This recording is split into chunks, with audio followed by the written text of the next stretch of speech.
Ahoj, jsem Káťa a je mi 11 let.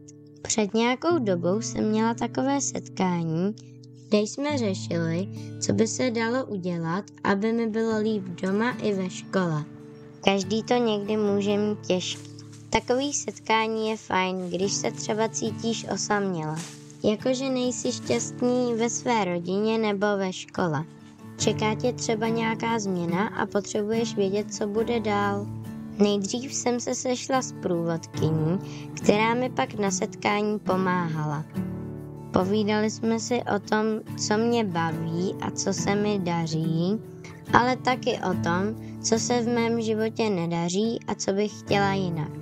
A všechno jsme pak společně zapsali. Mohla jsem si říct, koho chci na setkání mít. Může to být kdokoliv, kdo je důležitý pro tebe nebo pro řešení tvé situace. Na setkání se pak všechno zapisuje na velké papíry na zdi a k tomu se pouští tvoje oblíbená hudba. Pak všichni společně vymýšlí, co s tím. No a z toho pak vznikne plán. Každý tam má svůj úkol. Líbilo se mi, že mě ostatní poslouchali, ale nenutili mě mluvit, když se mi nechtělo. Mohla jsem všem ukázat, co je pro mě důležité.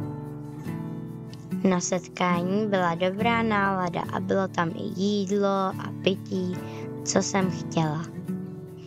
Taky bylo fajn, že jsme mohli chodit a psát barevnými fixkami. Někdy je jednodušší věci napsat, než je říct nahlas. Nejdřív se mi tam moc nechtělo, ale pak jsem byla ráda, že jsem tam byla.